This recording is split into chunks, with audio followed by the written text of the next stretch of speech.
Thank you, Madam Speaker. Madam Speaker, I've given notice of the following private notice question addressed to the Honourable Prime Minister, Minister of Defence, Home Affairs and External Communications, Minister of Finance, Minister for Rodrigues and Outer Islands. Whether in regard to the Prime Minister's office and the Ministry of Finance, respectively, he will state A, the names, position, qualifications and salaries of the senior advisors and advisors appointed thereat since December 2024 to date, indicating the board of any parastatal body or government-owned company on which they are members and the allowances drawn, and B, whether there are other nominees attached to the said office. Yes, Honourable Prime Minister. Yes, Madam Speaker. In regard to party of the question, I was just looking through the list. Perhaps it might be better if I table the information requested by the Honourable Leader of the Opposition, unless you want me to read it. It's a long list. Not so many people, but the qualifications and all this. So I'll read to the House of the Assembly. In relation to membership of boards of parastatal bodies or government-owned companies, there are currently only 2 advisors who are appointed in that capacity. One is Mr. Rakesh Bakuri, Chief of Staff and Senior Advisor. He's also serving as Director of the Economic Development Board, drawing a monthly board fee of 40,000 rupees since the 31st of March 2025, and also Dr. Takesh Laku as Chairperson of the State Trading Corporation, drawing an all-inclusive monthly allowance of 44,250 rupees since the 3rd of February 2025.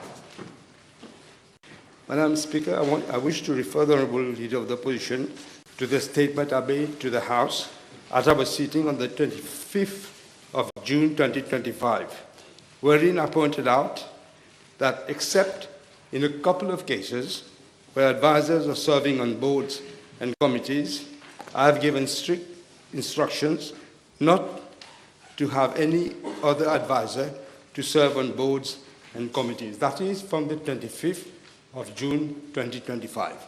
These 2 advisors were appointed before that date.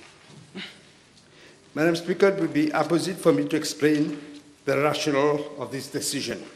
The House will recall that under the former government, advisors were allowed to serve on numerous boards where they were earning revenues which were very often much higher than their salaries.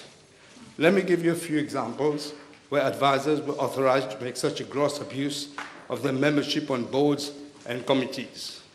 One, Mr. Bala, who was drawing a salary of 163,000 rupees, 163,250 rupees as special advisor, who was also appointed as chairperson or director of the Mauritius Revenue Authority, of the SBM Bank Holdings Limited, of Mauritius Telecom, of Multi-Carrier Mauritius Limited, of Metro Express Limited, of SBM Africa Holdings Limited, SBM Bank Kenya Limited, paid in US dollars, not rupees. Mauritius Duty Free Paradise Company Limited and Rodrigues Duty Free Paradise Company Limited. I can give you many other examples, Madam Speaker. Mr. Prakash Mantua, Special Advisor, was drawing 132,000 rupees per month and 20,000 rupees as extra duty allowance, as was also chairperson of Airports of Mauritius Company Limited, Airport Terminal Corporations Limited, Mauritius Duty Free Paradise Company Limited. He was also a member of numerous boards and committees, including 9 committees of SBM Holdings Limited, State Insurance Company of Mauritius Limited, SICOM, and 2 of its subcommittees, Air Mauritius Limited, Air Mauritius Holdings Limited, Air May Limited, and Mauritius Helicopter Limited. There is Mr. Krideo Bikari, Special Advisor, was drawing a salary of 119,500 rupees. He was also appointed on the board of the following: Gambling Regulatory Authority, Mauritius Duty Free Paradise Company Limited, Rodrigues Duty Free Paradise Company Limited, Airport of Rodrigues Limited, Point Cano Resort Company Limited, Metro Express Limited. I could go on and on, Madam Speaker, and refer to many other such cases. I should also highlight that Mr. Prakash Mantua, Special Advisor, who sat on 14 boards and 7 committees, he drew between 15 million rupees between the period January 2015 to November 2024. 15 million. Mr. Nayan Kumar Bada, Special Advisor, sat on 9 boards and drew a total of 7.5 million rupees during period February 2023 to November 2024.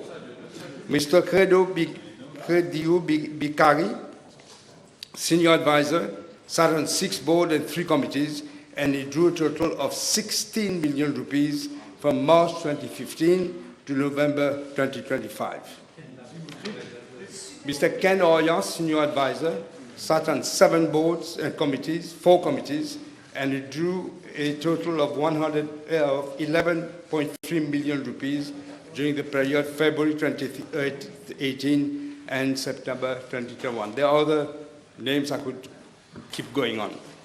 May I also draw the attention of the House, under the former regime, there were 31 senior advisors or advisors attached to the Prime Minister's office. 31. And from 2015 to 2024, there were 14 attached to the Ministry of Finance. And Madam Speaker, in regard to Part B of the question, I wish to state that there are no other nominees attached to my office. Yes, your first supplementary. Thank you, Madam Speaker. Madam Use the Speaker, mic, the use the population mic. wants to know what Use is the happening mic. now at the Prime Minister. Not what happened before.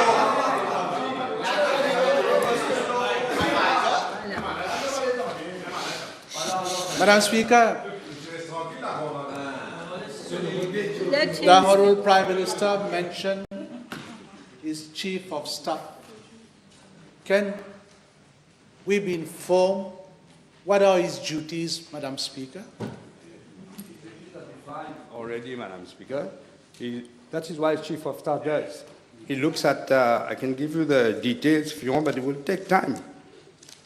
His duties are, he has to provide clarification or insight into specific public projects. He's also involved in analytical, practical, and problem solving in nature. In other words, to help initiatives forwarded by the ministry, by the Prime Minister's office, and also to address the needs and concerns of those affected. In other words, also people who come and see him for other things. Yes, second. Yes, Madam Speaker, recently the Chief of Staff expressed himself in the press. Can the Honourable Prime Minister confirm if he was the subject of severe criticisms from the former Deputy Prime Minister, and may we know what were the subject of those criticisms? He was subject Let the Prime to Minister reply, criticism please. from the former Deputy Prime Minister. Yes, he was. The former Deputy Prime Minister thought that he was on the EDB board and that he was interfering in that board. Madam Speaker, can the Honourable Prime Minister state if his Chief of Staff is in fact a member of the infamous Gang des Cinq as expressed by the former Deputy Prime Minister? That, Madam Speaker, is a fiction of the imagination. There is no such gang. There are people whom I know who have come to see me in my office. It doesn't mean they're working for me. I meet many people, including people who have worked very closely to me for the 10 years when people didn't want even to see me were turning their backs. These people were there. So I'm not going to stop seeing them. But they're not a gang of 5, as you mentioned. Prime Minister mentioned talk that. while sitting. Carry on. Fourth question. Madam Speaker, can Honourable the Honourable Chairman, Prime Minister confirm whether one Mr. Kumar Kaulesa is attached to his office and what are his duties? Yeah, he's a man who does a lot of work. He's very able to do a lot of things. But I do get difficulties with him, I must say.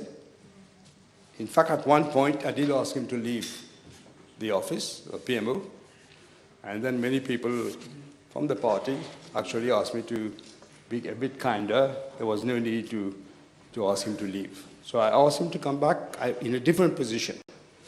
But again, he seems to be interfering in some things. And I've also asked him again, he must go somewhere else. It's your Fifth decision, question. Honourable Prime Minister. Honourable Prime Minister, can you inform the House whether the former Deputy Prime Minister and a minister inform you about a case where allegations of corruption were made against that Mr. Casey? I did ask the Deputy Prime Minister mentioned this to me.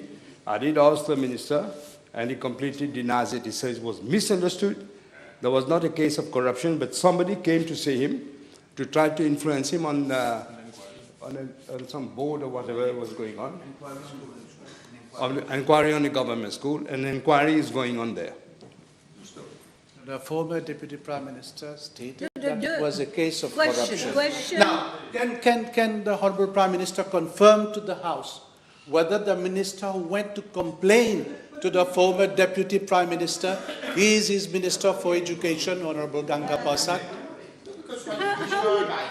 Whether the minister complained to whom, I didn't hear Yeah, the to the question. former Deputy Prime Minister. I don't know if you would know. The minister tells me it was misunderstood. There was somebody who came to see him in his office to try to influence him on something going on in the education sector. He threw him out, and there's an inquiry going on this. Okay, that was more or less the same question. Yeah. Carry on. Thank you. Madam Speaker, has the Honourable Prime Minister found out from the Honourable Minister as to why he reported the case of alleged corruption to the former Deputy Prime Minister and not to you, Honourable Prime Minister? That you have to ask him, but I can say that I did ask him.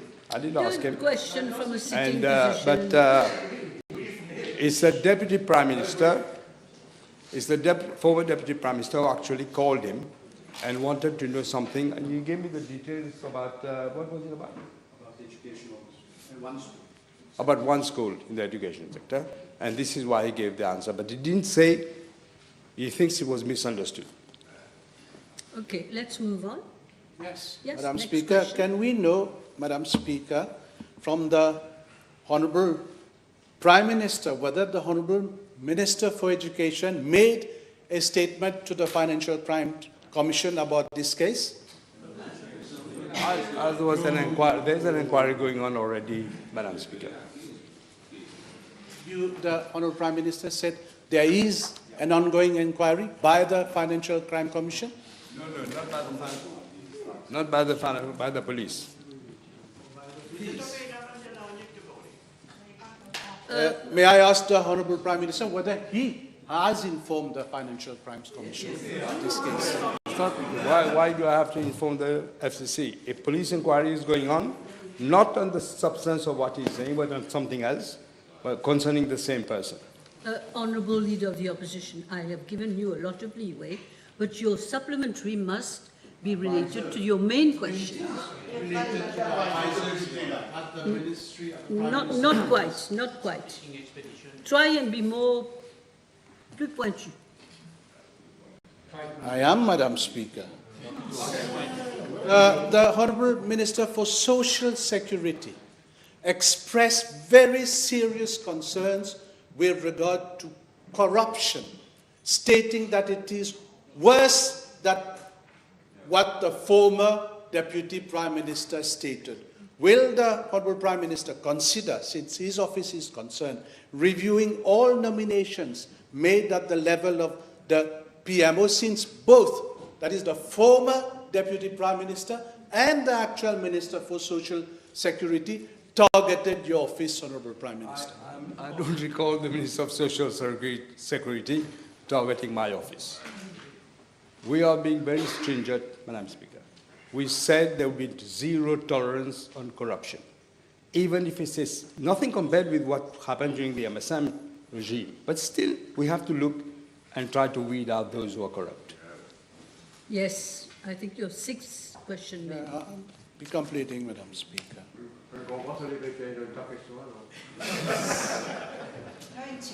The Honourable Prime Minister has stated several times that our economy will be severely affected due to war and also to the 10 milliards de roupies. And during, Madam Speaker, my last two PNQs, he refused, when I put the question to him, to revert back to allocations that were being given to workers on this country. Can the Honourable Prime Minister inform the House whether the salaries of advisors, senior advisors, and also maybe members of this House will be reduced due to the negative effects of the war on our economy, Madam Speaker?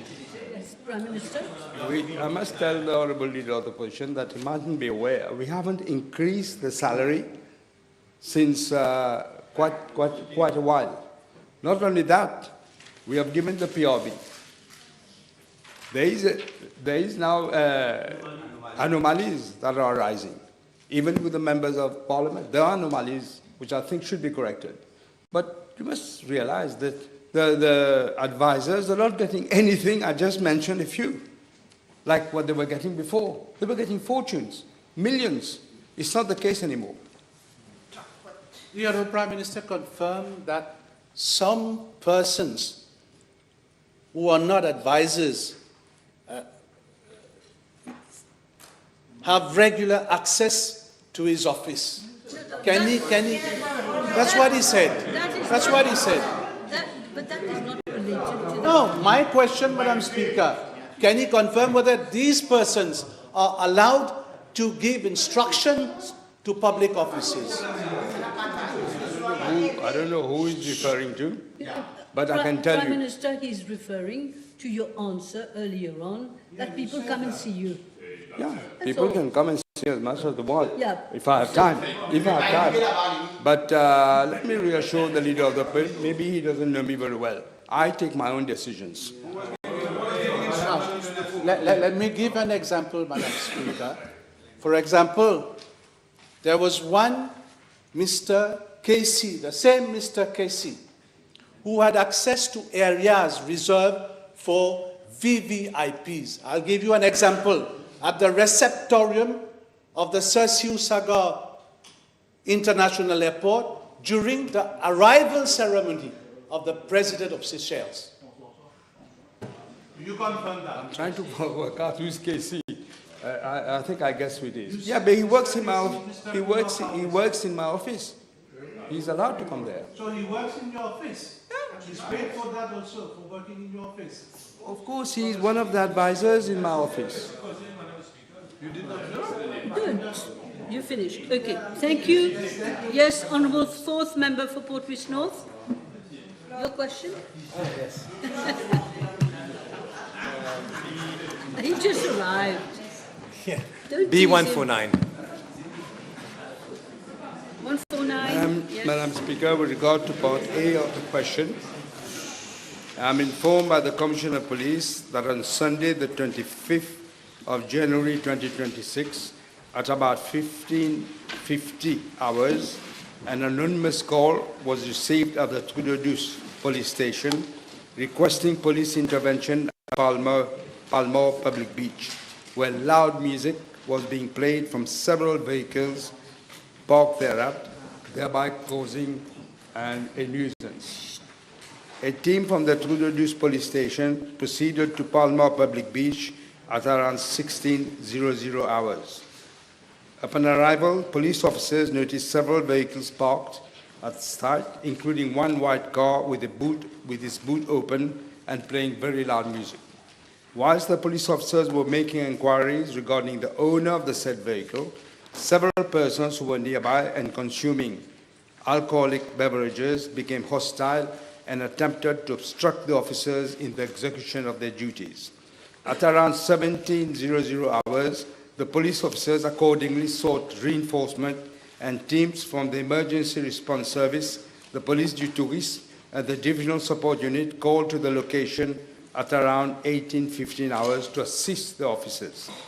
Regards to part A and B and C of the question, when police officers were attempting to establish contraventions, to a crowd of around 250 persons gathered, and some uttered abusive words towards the police and threw empty beer bottles as well as sand towards them and the police vehicles. One police vehicle was slightly damaged. In these circumstances, the police officers adopted a measured approach with a view to avoiding direct confrontation with a hostile crowd, which was around 250, as I said. No arrest could be effected at that time. The police officers withdrew from the immediate vicinity while maintaining a police presence from a distance. The crowd actually dispersed at around 20:30 hours, following which the police officers also left the spot. Following subsequent inquiries conducted on the 26th and 27th of January 2026, 12 persons were arrested in connection with the incident.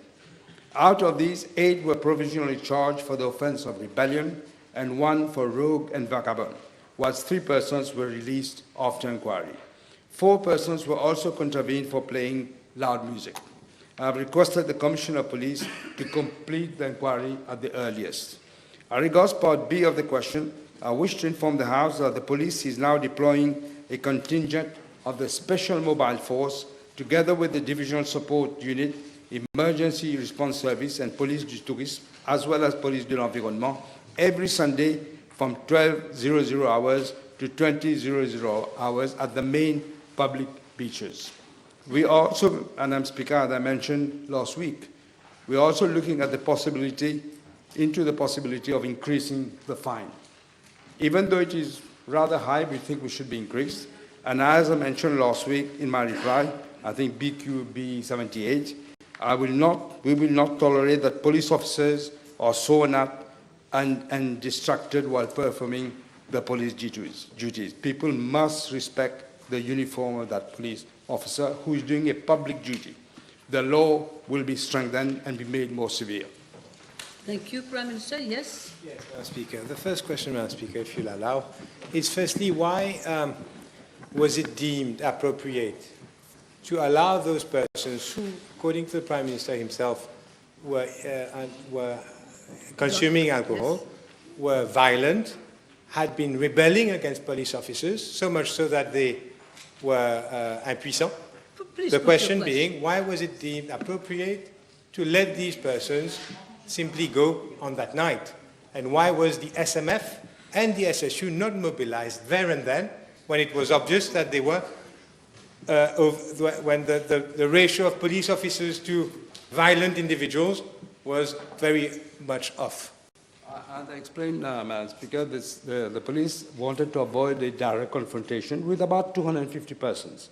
By the time the SMF would come in exactly, they decided on the spot that it's better not to have this confrontation now, but they will get these people through the various systems that they have, and they did. So they're wise after the event, of course. Yes. No statements? Yes. May I ask the Prime Minister, is he aware that apparently, and maybe he can confirm, there has been further incidents there at Palma since this incident? Is he aware of same? I'm not aware of any further incident, Madam Speaker. The last question, Madam Speaker. Thank you. Madam Speaker, I've been repeating it time and time again. Question. For specialized units. I'm glad to hear that it will now be done. My plea, however, to the Prime Minister is that 8 o'clock is too early. Don't put a question. Will the Prime Minister consider, therefore, extending the time that the SMF and other specialized units will be on duty at main public beaches to over 8 o'clock. In fact, I would ask him to at least 12 p.m. 12 p.m., okay. 12 p.m. We'll pass on this suggestion to the Commissioner of Police. Okay, next question. Mr. Third member for Grand-Bay, Poudre d'Or. Merci, Madame la Présidente. La question B150, s'il vous plaît. Madam Speaker, with your permission, I shall reply to parliamentary question B150 and B160 together as they relate to the same subject matter. The Port Master Plan of 2024, which focused on development needs up to 2050, was approved by the Board of the Mauritius Ports Authority on the 18th of March 2025. Based on cargo forecasts and changes in the port environment, 7 infrastructural projects at the estimated cost of 56.3 billion rupees have been recommended for implementation with a view to increasing the container handling capacity, improving productivity, port efficiency and operation. Madam Speaker, I'm informed by the Mauritius Ports Authority has already initiated action for the implementation of 3 projects, namely the expansion of the existing terminal to accommodate additional container stacking yard and introduction of a new gate system to increase operational efficiency and capacity of the terminal. The Mauritius Ports Authority is finalizing the bid documents for the procurement of the consultancy services. The request for proposals is expected to be floated in April of this year. Works of a duration of 18 months are expected to start by the end of 2027. B, the extension of the cruise jetty to accommodate larger cruise vessels. Again, an invitation for proposal for consultancy services through an open international bidding exercise was floated on the 2nd of October 2025. Evaluation of the offers is in progress. Construction works of a duration of 18 months are expected to start by October 2027. And C, pre-qualification document for the selection of contractors for the infrastructural development at Fort William of an extent of 55 hectares have been submitted to the Central Procurement Board on the 17th of March 2026 for their vetting prior to launching the pre-qualification of contractors exercise.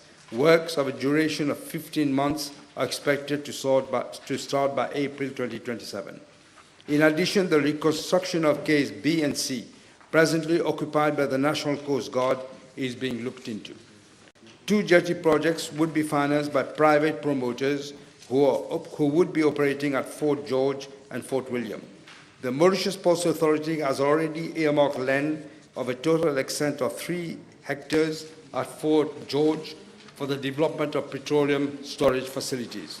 Procedures for the allocation of land are ongoing, and as regards the proposed jetty at Fort William, same will be developed by the promoters of petroleum storage facilities. Madam Speaker, following my state visit to India in September of last year, both governments have agreed on a strategic partnership for the redevelopment and restructuring of the port in Mauritius. On the 19th of December 2025, government agreed to the setting up of an interministerial committee on the strategy for port development under the chair of the then Deputy Prime Minister. On the 6th of March 2026, government agreed in principle to the recommendations of the interministerial committee to inter alia, A, opening of the capital of the Cargo Handling Corporation to MASA Limited and Mediterranean Shipping Company Limited, as minority shareholders of up to a threshold of 40%, subject to compliance with the Public Procurement Act and the Competition Act, and B, the implementation of the Island Container Terminal Project. Madam Speaker, the Island Container Terminal Project comprises the construction of a breakwater to create a rather tranquil basin, if I may put it that way, in front of the present Mauritius Container Terminal. A navigation channel dredged up to 18 meters deep, a new container terminal of an area of 50 hectares, and a quay of 1.2 kilometers in length. The cost of the project, as per the Port Master Plan, is estimated to be approximately 47.3 billion rupees, excluding VAT, and the construction period is projected to be between 6 to 8 years. In addition to standard container operations, The project is planned as a multifunctional and future-oriented port development. Thank you, Mr. Tuaria. You're okay? Mr. Lubin? Yes? Yes.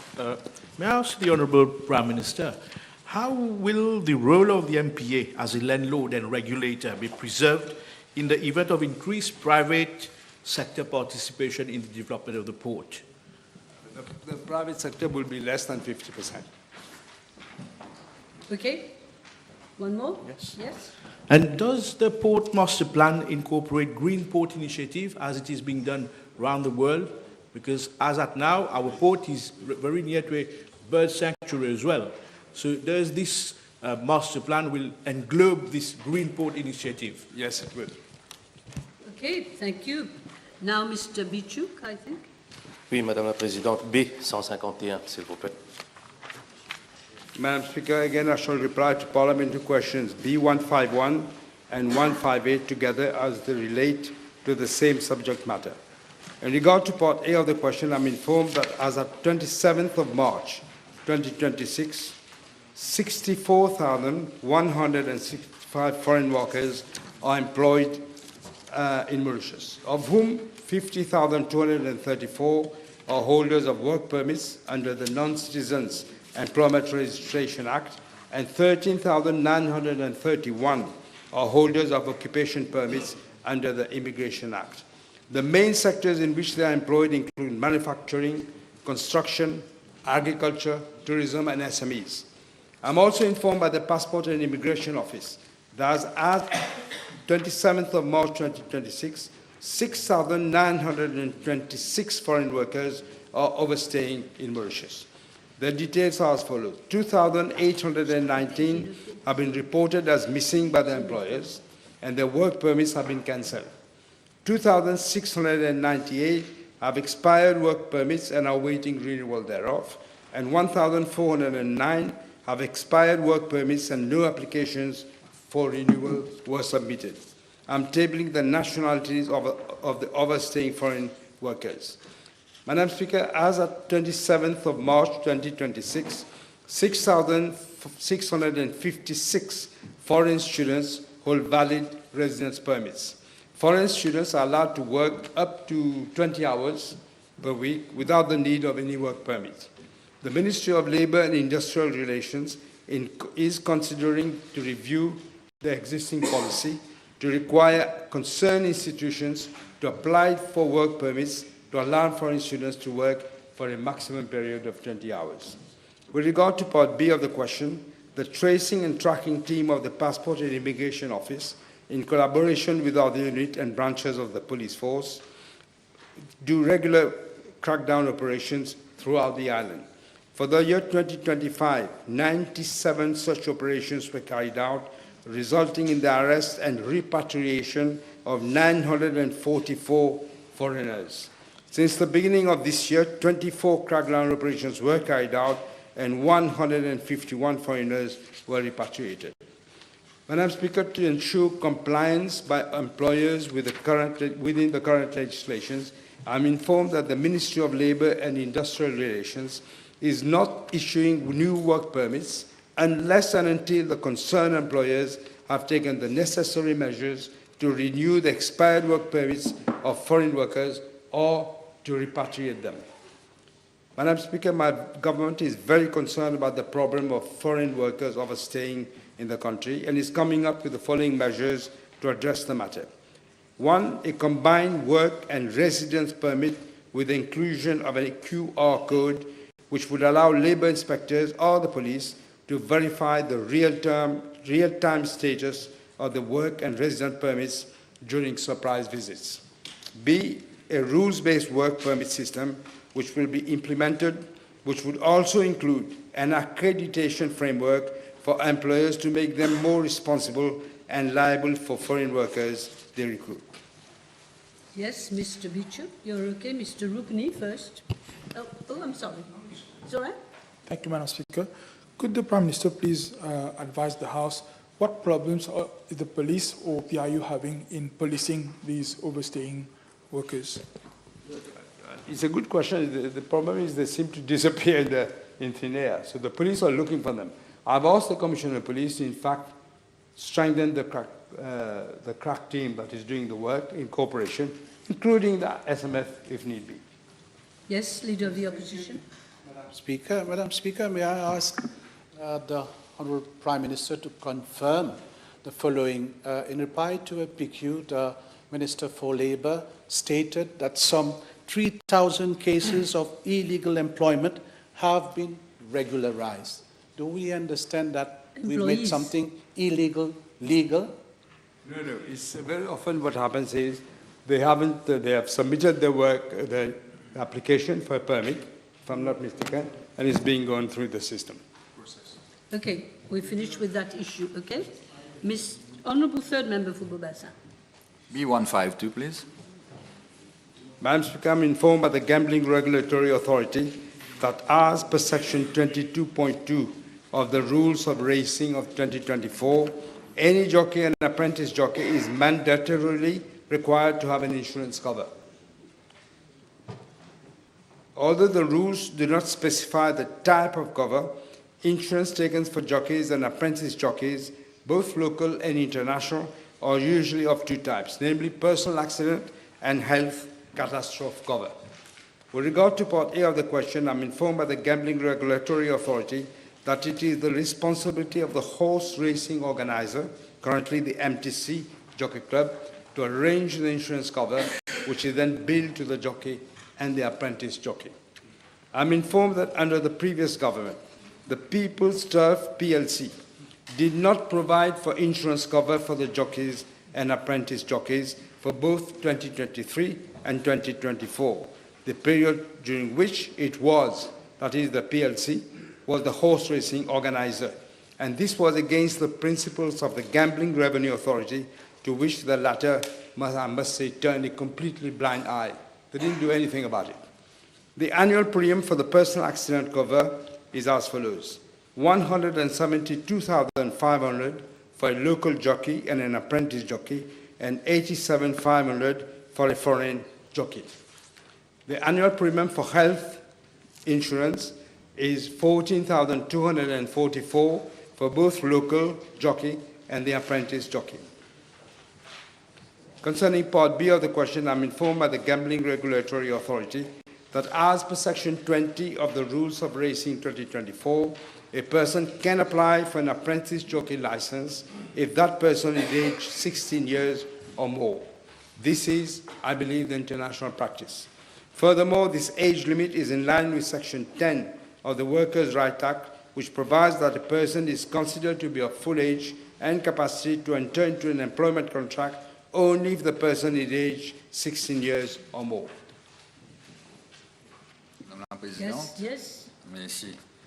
Et l'honorable Premier ministre peut-il expliquer à la Chambre, sachant que les difficultés que rencontrent les jockeys et apprentis mauriciens pour gagner leur vie, pourquoi la prime d'assurance est beaucoup plus élevée que celle qui concerne les jockeys étrangers, pratiquement le double, si j'ai bien compris la réponse du Premier ministre. This is precisely because it is felt that they already have an insurance from wherever they are coming. That is a foreign jockey. They already have an assurance for this, for this, which covers them. So this is why it is lower. Okay. Alors, le Premier ministre, trouve-t-il normal de demander aux jockeys et apprentis mauriciens de débourser en une seule tranche 172 000 roupies pour une prime d'assurance qui leur permet d'avoir leur licence, alors qu'on aurait pu leur faciliter la tâche en les faisant payer en mensualité, en plusieurs tranches. N'est-ce pas là enlever la chance aux Mauriciens de pouvoir exercer leur métier en toute quiétude? Le Premier ministre prendra-t-il toute cette question avec la GRA? Pourquoi ne pas demander à la GRA, par exemple, de subventionner cette prime d'assurance? I'm not sure that the GRA can subsidize them, but I could ask them whether it's possible to pay it in tranche. That's what you're saying. I could ask them. I don't know whether it's feasible or not, because it's an insurance company at the end of the day who will decide. But Okay. Fair enough.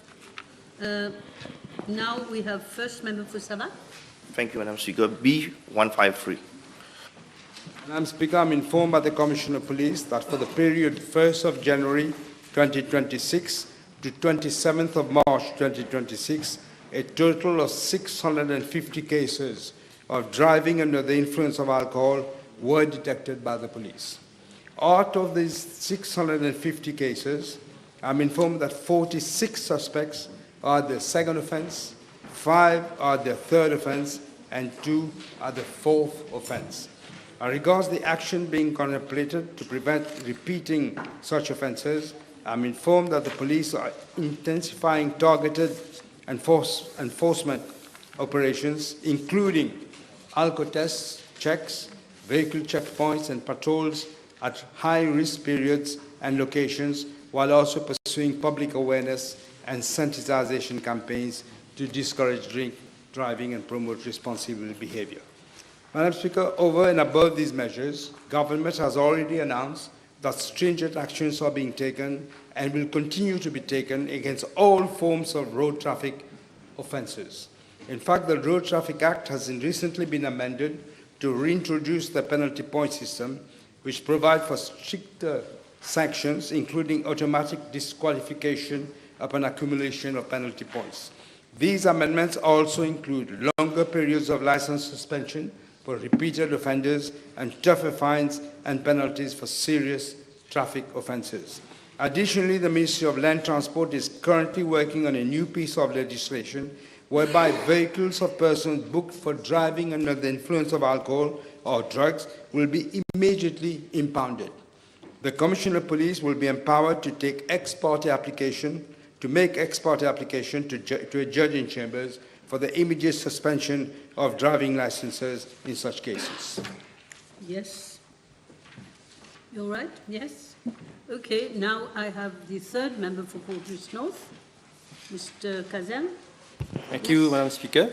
B154, please.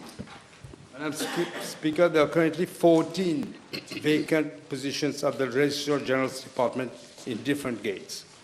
These include 6 vacancies in the grade of registration and senior registration officer. And the post, Madam Speaker, was advertised by the Public Services Commission in October 2023. That is just prior to the election. 1 year prior to the election. Following a selection exercise by way of letter dated the 1st of October 2024, which was received by the Registrar General's Department on the 4th of October 2024, the PSC submitted the names of 8 candidates to be appointed. However, following the dissolution of the National Assembly on the 4th of October 2024, the department stayed action on this issue and the PSC re-advertised the post on the 30th of July 2025, and as at date, recruitment process is still underway at the level of the PSC. The remaining 8 vacancies are as follows: 1 Principal Financial Operations Officer, 1 Financial Operations Officer, Senior Financial Operations Officer, 3 Assistant Financial Operations Officer, 1 Assistant Procurement and Supply Officer, 1 Management Support Officer, and 1 Confidential Secretary. These grades fall under the aegis of the Ministry of Finance and the Ministry of Public Service and Administrative Reforms. Action has already been initiated for the filling of these vacancies. Madam Speaker, there's still a backlog at the level of the PSC, and this is why it is taking so much time to fill vacancies in general in the public service. Thank you. Yes, you're right. Yes, Mr. Bijan, last question. Yes, thank you, Madam Speaker. B155. Madam Speaker, in June 2020, in the context of COVID-19 pandemic, the previous government agreed to implement, against others, a wage support loan scheme and for export-oriented goods enterprises to be administered through the Development Bank of Mauritius Limited. Out of a total of 8 billion rupees, which was made available by the Bank of Mauritius to the DPM, 5.9 billion have been utilized to service loan requests from its clients under the various COVID-19 schemes. With regard to Part A of the question, I'm informed that the Bank of Mauritius provided a special line of credit of 2 billion rupees to the Development Bank of Mauritius to facilitate the implementation of the scheme. This line of credit carried an interest rate of 1.3% per annum and was repayable over a period of 5 years, including a 6-month moratorium period. Of the 2 billion line of credit, 1.5 billion was subsequently on-lent to EQEs. In regard to Part B of the question, I'm informed by the DBM that the terms and conditions of the schemes were as follows. 1, the loan amount was determined based on the wage bill of the enterprise. 2, the interest rate of 2% per annum. 3, the repayment of up to 5 years, including a moratorium of 6 months on capital.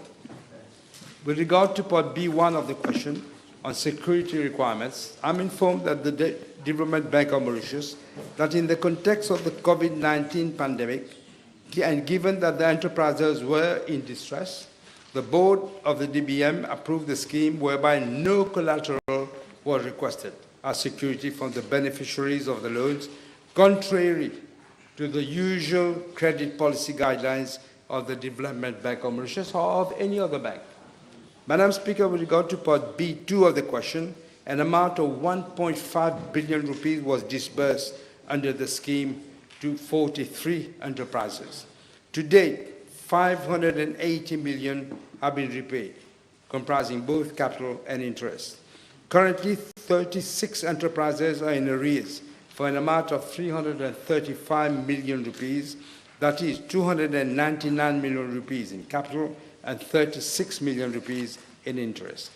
Madam Speaker, I'm further informed that the Development Bank of Mauritius has not written off any liabilities for beneficiaries under the scheme. However, as of the 30th of June 2025, some 400 million rupees of the total portfolio are classified as non-performing, of which 304 million relate to 5 companies that are either in liquidation or under receivership.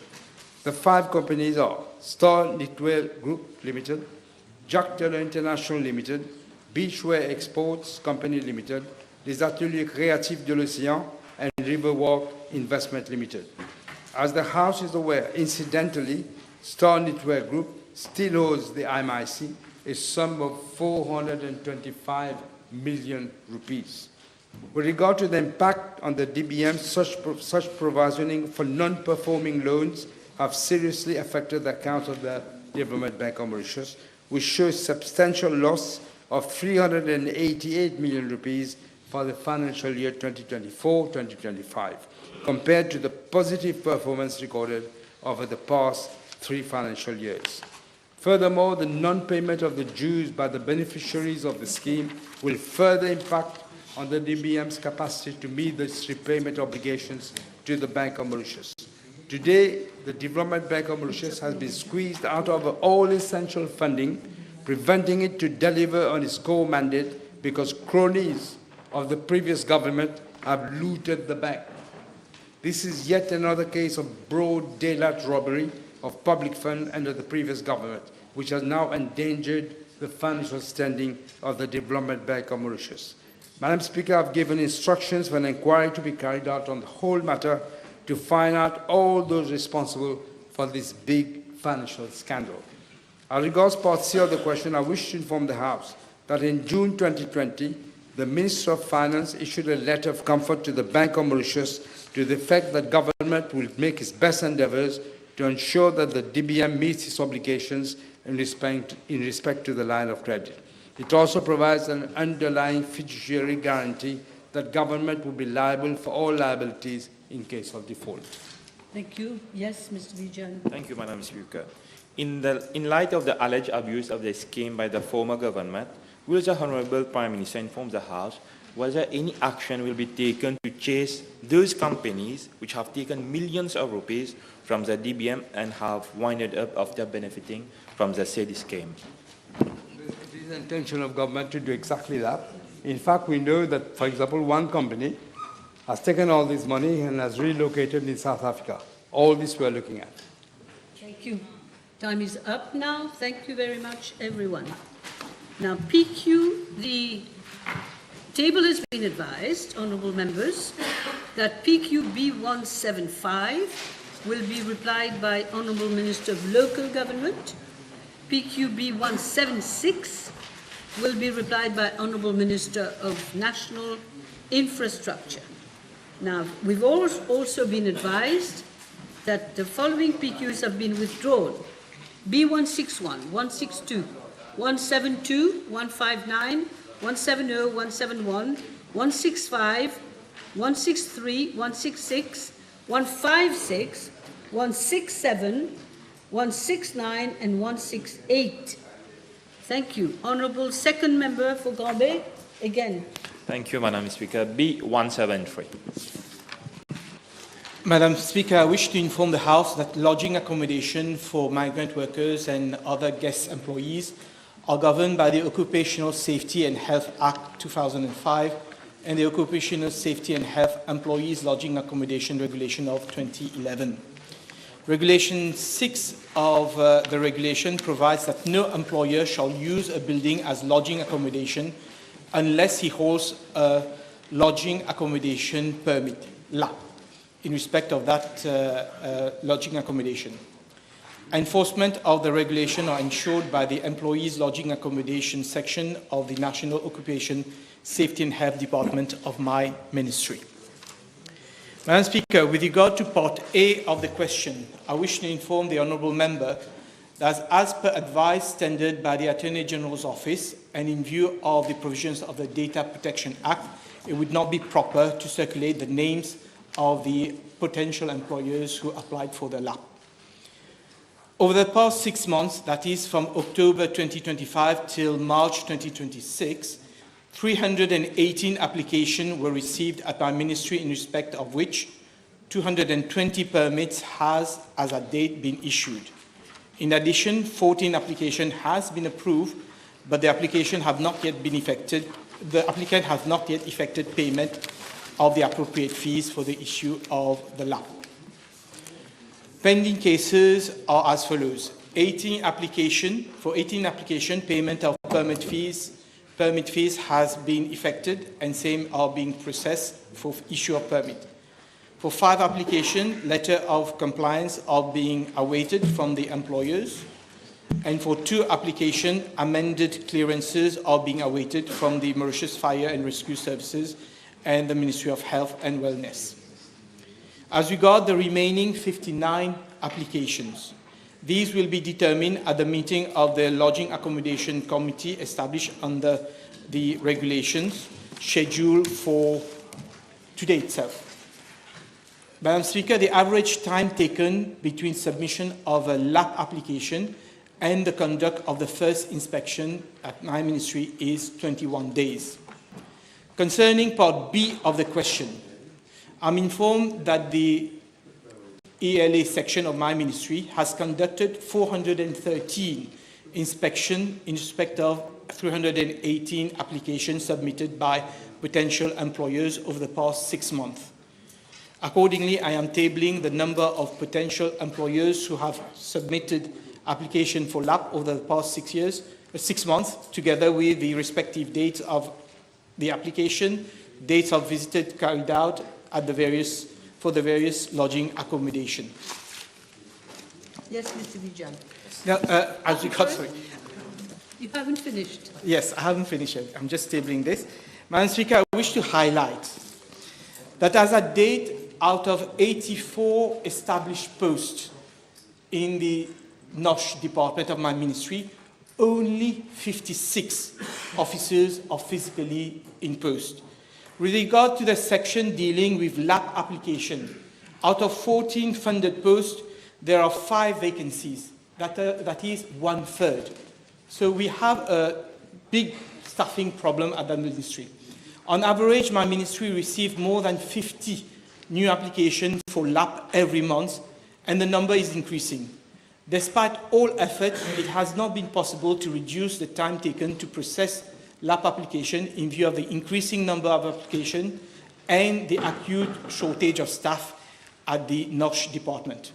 Madam Speaker, while there is an increase in the demand for migrant workers from employers, my ministry has also received several complaints from citizens regarding the operation of lodging accommodation in residential areas. With a view to reducing mushrooming of lodging accommodation throughout the island and mitigating these challenges, my ministry is coming up with a centralized lodging accommodation regulation, which will be promulgated shortly. It is at the level of the Attorney General's office. These regulations will allow several employers to house their workers in a centralized dormitory, of which the owner would be the license holder, and this is going to greatly reduce the application for LAP going forward. Thank you. Yes, Mr. Buchanan. Thank you, Madam Speaker. Given the financial strain on small businesses from waiting for an inspection of lodging accommodation or issue of work permit, will the Honourable Minister consider to recruit more officers and posting be done in those two specific departments in order to relieve SMEs or other businesses? Thank you. I totally agree with the Honourable Member, and we are making the request, and I hope there will be a positive response from the Ministry of Finance in the coming budget. Thank you. That's it. Yes, the Honourable Third Member for Beaubassin-Petite-Rivière. B174, please. Madam Speaker, with regard to part A of the question, I am informed by the Mauritius Society of Authors that it has been able to maintain its provisional membership with the International Confederation of Society of Authors and Composers, and it has already embarked on the implementation of a series of measures in line with the requirements of CISAC to strengthen its membership.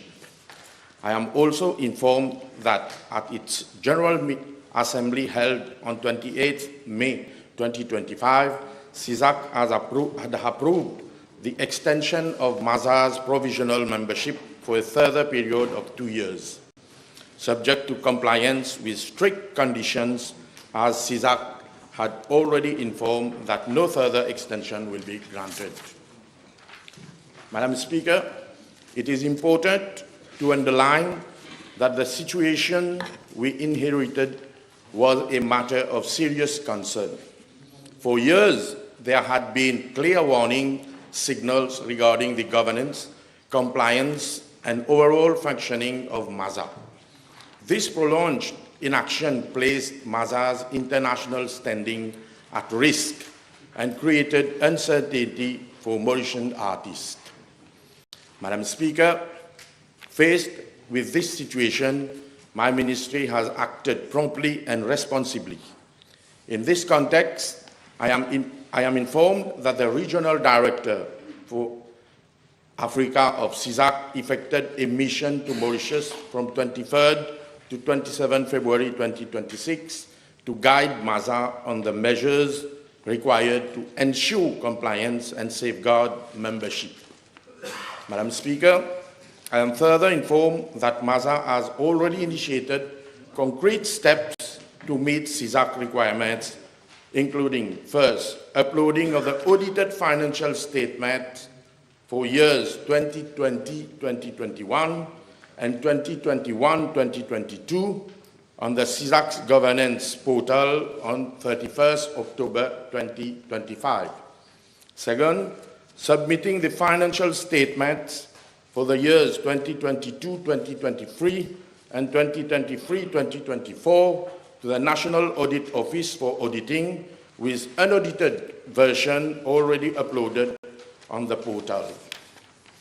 Third, updating its repertoire on SISNEC on 2nd November 2025, with the next update scheduled for May 2026, and distributing approximately 18.7 million rupees to local copyright owners in December 2025, and 1.7 million rupees to foreign right owners in February 2026. These actions demonstrate that MASA is actively aligning with international standards. Madam Speaker, as regards to Part B of the question, Government has provided for a sum of 4 million rupees over 2 years for the restructuring of MASA to assist the society in fully meeting the international requirements necessary to preserve its membership with CISAC. However, given that MASA currently holds approximately 95 million rupees in accumulated funds with insufficient clarity and on their collection and reasons for non-distribution over a prolonged period, the board of MASA has approved that a comprehensive forensic audit be undertaken as priority. Madam Speaker, the terms of reference for this audit, which are being finalized by my ministry, will be launched shortly. This exercise is essential to restore confidence among artists and stakeholders to ensure that MASA is placed on a sound footing prior to restructuring. Based on the findings of the forensic audit, my ministry will thereafter proceed with the consultancy services for a comprehensive restructuring plan. In parallel, my ministry is supporting MASA in its modernization efforts, including the acquisition of a cloud system to match the requirements of WIPO Connect. This will enhance repertoire management, improve royalty tracking and distribution to artists. Madam Speaker, I therefore wish to reassure that my ministry remains fully committed to supporting MASA in meeting all international requirements with a view to preserving and consolidating its membership with CISAC and ensuring that Mauritian authors and right holders receive the royalties to which they are entitled. Madam Speaker, our artists deserve nothing less, and as Minister of Arts and Culture, I will stand firmly by them. Thank you. Thank you, Minister. Yes. Merci, Madame la Présidente. Le ministre peut-il préciser à la Chambre s'il y a un délai qui a été fixé par l'instance internationale pour la régularisation de la situation et s'il existe un risque de suspension ou de retrait de cette adhésion? Je viens de préciser qu'on a déjà commencé le travail à la satisfaction de l'organisation. Donc il n'y a pas de délai pour l'instant. Donc, peut-on savoir si son ministère considère effectivement que ce membership, cette adhésion, constitue un pilier essentiel pour le développement du secteur créatif mauricien et ainsi améliorant les revenus des artistes? Yes, of course we'll do. Très bien. Good. So now I finish with Mr. Kiran. Next page, sorry. So now we have Honorable Apollo. Yes, thank you, Madam Speaker. 175. This will be replied, yes. Madam Speaker, with your permission, I shall reply to PQB 175. In response to the rising incidence of vector-borne diseases, including chikungunya, my ministry is actively participating in a coordinated and multi-sectoral strategy through an interministerial committee chaired by the Minister of Health and Wellness and comprising all local authorities, the Ministry of Agro-Industry, Food Security, Blue Economy and Fisheries, and the Ministry of Environment, Solid Waste Management and Climate Change. This collaborative platform ensures a unified and structured national response with all relevant stakeholders working in close coordination to implement preventive and corrective measures. Local authorities have intensified their operation to identify, clean, and maintain bare and neglected lands across the island. As of date, 1,220 plots of bare land have been cleaned, and the detailed list is being tabled. Madam Speaker, under Section 61, subsection 9 of the Local Government Act 2011, the local authorities are empowered to intervene directly where such land poses a threat to public health, particularly in cases of unknown ownership or non-compliance. This provision is being actively enforced. Local authorities have also served enforcement notices on owners of BLNs requiring immediate remedial actions, and as at date, 1,368 enforcement notices have been issued, out of which 790 have already been complied with. Appropriate action, including legal proceedings, are being initiated in cases of non-compliance. To further strengthen these measures, a meeting was held on 20 February, and a circular was also issued on 10th March 2026 to all local authorities to intensify enforcement against BLN and illegal dumping. In parallel, health inspectors have increased the frequency of inspections and enforcement actions within their respective jurisdiction to ensure close monitoring and timely intervention. Madam Speaker, the Mobile Facilities Management Company Limited and the Living Environment Unit of the Ministry of Environment have deployed dedicated teams to carry out targeted and large-scale cleaning operations in priority areas, including Conlevieux, Rochegreen, and other affected regions. Similar exercises are ongoing across municipal and district councils covering road reserve, green space, and other public areas. These interventions are being implemented within existing budgetary provision, including allocation under the Climate Sustainability Fund, whereby ensuring efficient and responsible use of public funds. Enforcement under the Environment Act 2024 is also being strictly applied. ISO abatement notice and fixed penalty notices are being issued by local authorities and Police de l'Environnement. From January 2025 to February 2026, 491 notices were issued by local authorities and 143 by the police, with fixed penalty imposed in cases of non-compliance. Public awareness campaigns are also being conducted to promote proper sanitation practices at both household and community levels. An amount of approximately 2.5 million rupees has been earmarked for this purpose. Madam Speaker, while significant progress has already been achieved, I wish to underline that there remains additional areas requiring interventions.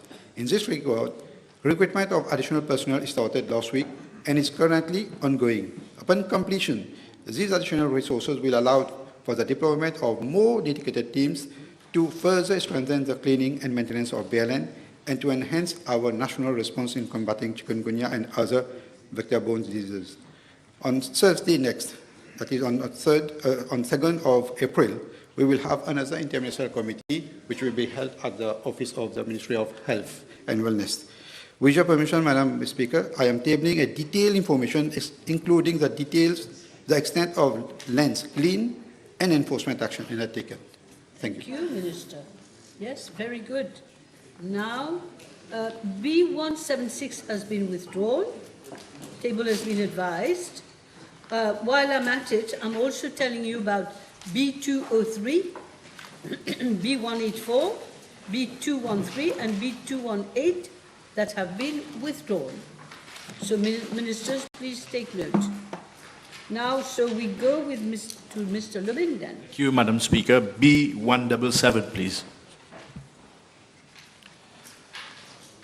Madam Speaker, the Bail Act was amended in 2011 to provide in Section 8, subsection 4 thereof, for the imposition of electronic monitoring for a limited category of defendants or detainees to be released on bail, namely for those who are not ordinarily residents in Mauritius or for those who are residents but liable on conviction for the offence with which they have been charged to penal servitude or to imprisonment for a term exceeding 2 years, and who are also persons whom a police officer not below the rank of superintendent has reasonable grounds to believe are likely to leave Mauritius.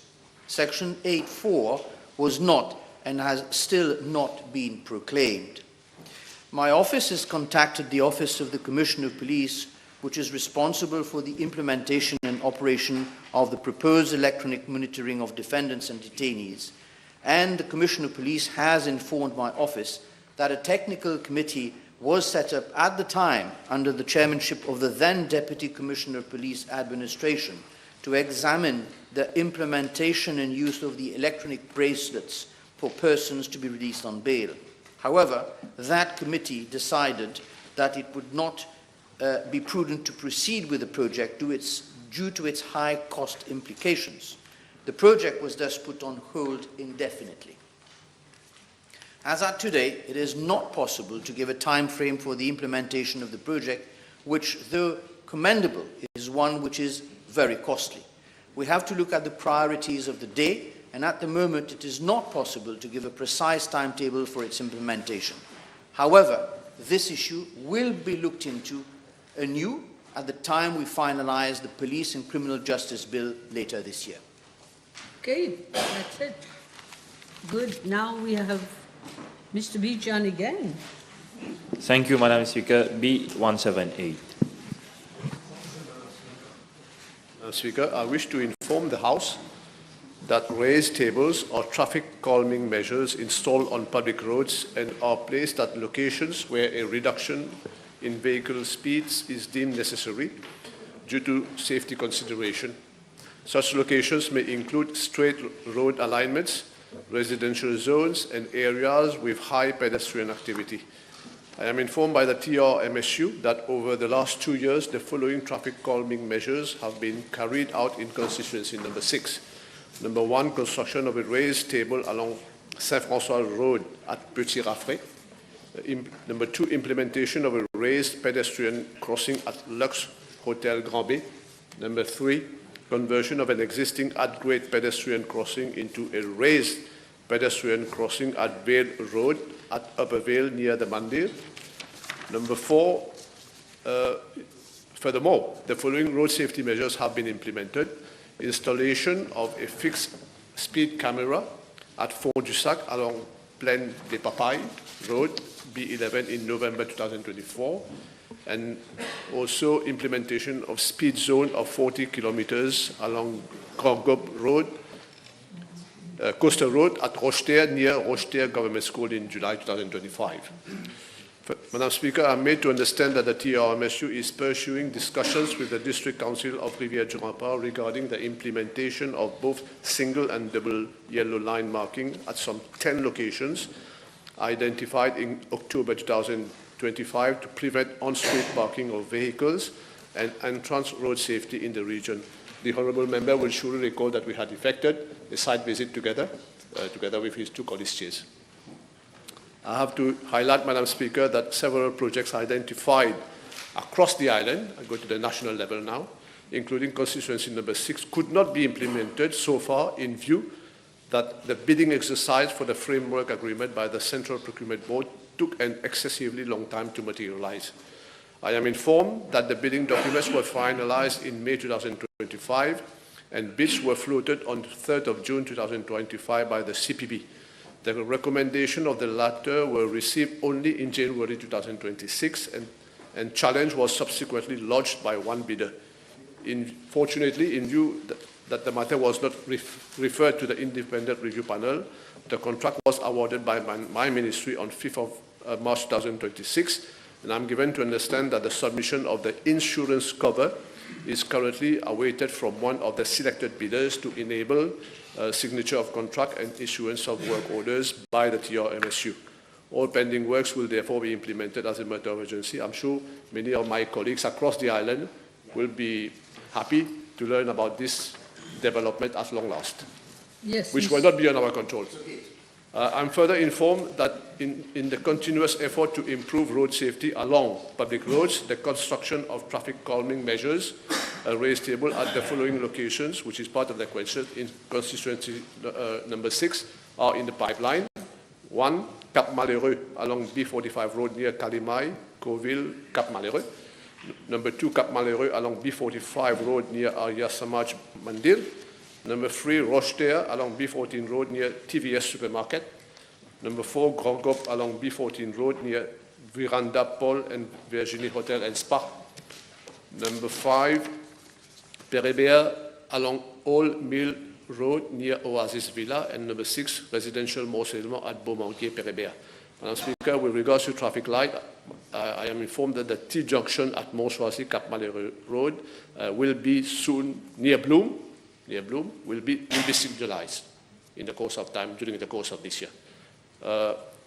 In view of the concerns raised by the Honourable Member, I have instructed the TRMSU to furthermore carry out surveys in the vicinity of schools, religious places, public health areas, healthcare area health centres, and of course all accident-prone areas within constituency number 6 to identify the need for traffic calming measures for early implementation.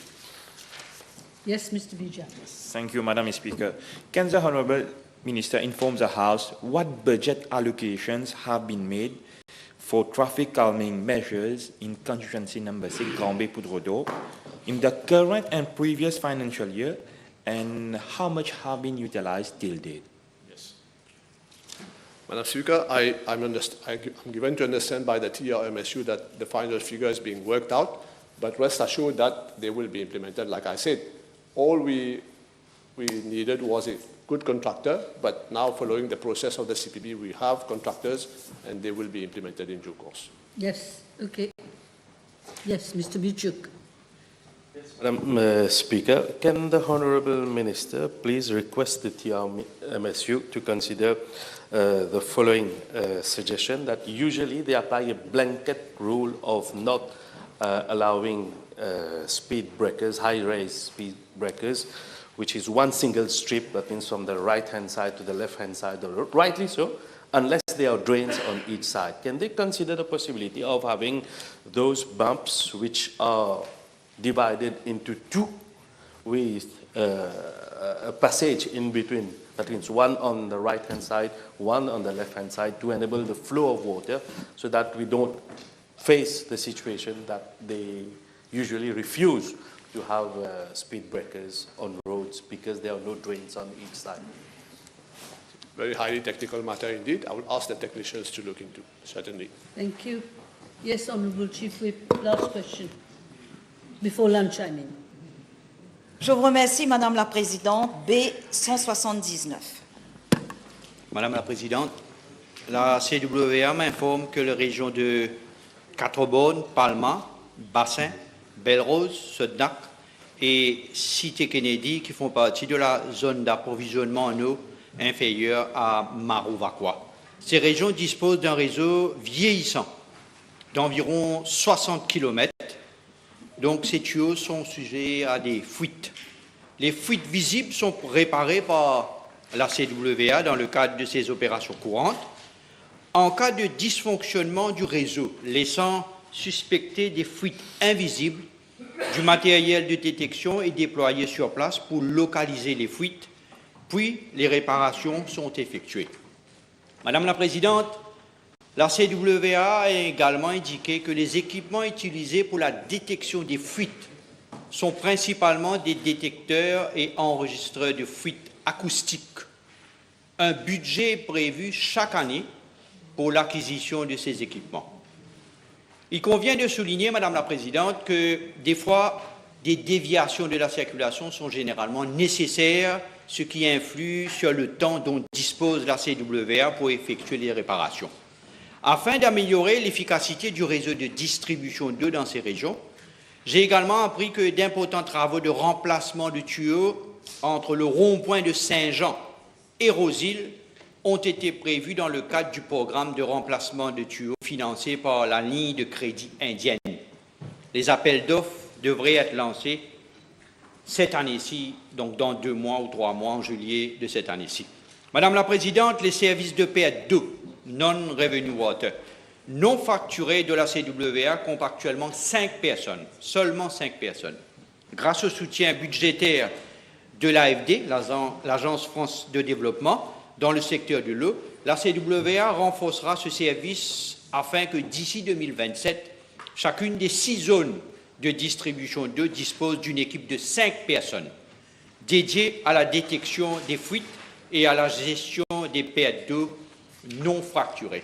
Cette mesure devrait permettre d'améliorer significativement le réseau. Par ailleurs, le gouvernement alloue chaque année des fonds à la CWA pour l'acquisition d'équipements de détection des fuites d'eau. Un montant de 12 millions de roupies est prévu pour l'exercice financier en cours. Thank you. Yes. Je vous remercie, Madame la Présidente, et je remercie le ministre pour sa réponse. Le ministre peut-il confirmer à la Chambre si des tuyaux d'alimentation en eau y ont été placés à la hâte à la veille des élections générales en 2024 en violation des normes de profondeur, entraînant des fuites à répétition ainsi que des difficultés d'asphaltage des routes sur plusieurs routes à 4 bornes, dont Pousse-Passe Avenue. Je vous remercie, Madame la Présidente. Madame la Présidente, à maintes reprises au sein de l'Assemblée nationale, j'ai fait référence aux 700 millions de roupies de Pipe Replacement Programme qui a été entrepris par la CWA. Une enveloppe de 700 millions. Et malheureusement, et les 700 millions de roupies, ces fonds n'ont pas été utilisés exclusivement pour le Pipe Replacement Programme. C'est que 44% des paiements qui ont été dirigés vers ce projet. Et je l'ai dit plusieurs fois, le non-respect dans certains cas des procédures d'appel d'offres, des pratiques comptables déficientes, et dans ces cas-là, pour vous dire qu'aujourd'hui, en 2026, on se retrouve après avoir dépensé 700 millions de roupies dans ce programme, de nombreux foyers restent encore privés d'eau, alors que nous avons dépensé autant d'argent. Faute de raccordement, des tuyaux demeurent visibles. Je ne sais pas dans certaines régions si les honorables membres sont au courant. De nombreux tuyaux restent visibles, laissés à même le sol dans certaines localités. Et pour vous dire, si je dois demander dans le prochain budget, si je dois demander au ministère des Finances de l'argent pour faire enfouir ces tuyaux, vous réalisez qu'il faudra peut-être un budget de 200 à 300 millions de roupies pour l'enfouissement de ces tuyaux. Alors, il faudra qu'on se décide. Ce gouvernement, nous avons hérité ce que nous avons hérité. Il faudra savoir, est-ce que nous allons mettre de l'argent, 300 millions de roupies, dans l'enfouissement des tuyaux, ou nous allons mettre de l'argent pour améliorer le service de distribution d'eau. Pour vous dire, donc nous sommes dans une situation complexe où je ne blâme pas l'ancien, celui qui m'a précédé, je ne le blâme pas, je ne sais pas s'il est là, hein, mais il n'est pas, je me permettrai de dire qu'il n'était pas blâmé parce que l'ancien general manager de la CWA ne répondait pas à ce ministre, pour vous réaliser. Donc, pour vous dire, 700 millions de roupies, malheureusement, c'est du fiasco.